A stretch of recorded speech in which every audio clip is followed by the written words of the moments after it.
Spiritual ప్రేక్షకులకు స్వాగతం.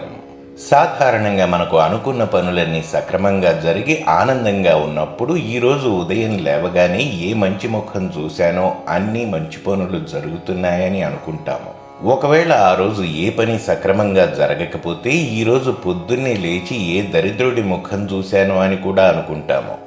మన శాస్త్రాలు కూడా ఉదయం లేచినప్పుడు తొలిసారిగా చూసేదాన్ని బట్టి ఆ రోజు మనకు జరిగే మంచి చెడులపై ప్రభావం చూపిస్తాయని చెప్పడం జరిగింది.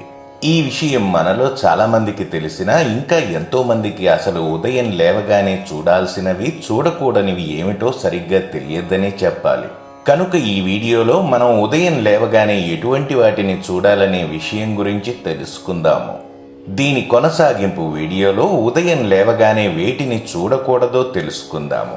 సాధారణంగా ఉదయం లేవగానే ముందుగా అరిచేతులు చూసుకోవడం చాలా మంచిదని శాస్త్రం చెబుతోంది.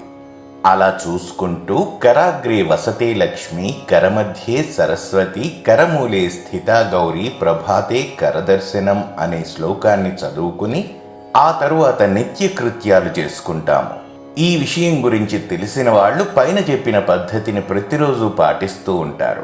అయితే విషయం తెలియక కొంతమంది ఉదయం లేచి ఏదో ఒకదాన్ని చూసి ఇబ్బందుల పాలవుతుంటారు. పెళ్ళైన వారు అందంగా జడ వేసుకుని ముఖానికి నిండుగా బొట్టు పెట్టుకుని ఉన్న భార్యని చూస్తే ఎంతో మంచిది.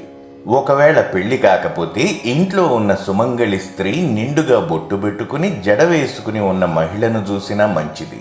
అలాగే ఉదయం లేచిన తరువాత దేవుడి ఫోటోలు, ఉదాహరణకు వినాయకుడు, వల్లి దేవసేనల సమేతంగా ఉన్న సుబ్రహ్మణ్య స్వామి, లక్ష్మీదేవితో పాటు ఉన్న వెంకటేశ్వర స్వామి, శివపార్వతులు కలిసి ఉన్న ఫోటో, ఇలా ప్రశాంత వదనంతో ఉన్న ఏ దేవీ దేవతల ఫోటోలు చూసినా మంచిదే.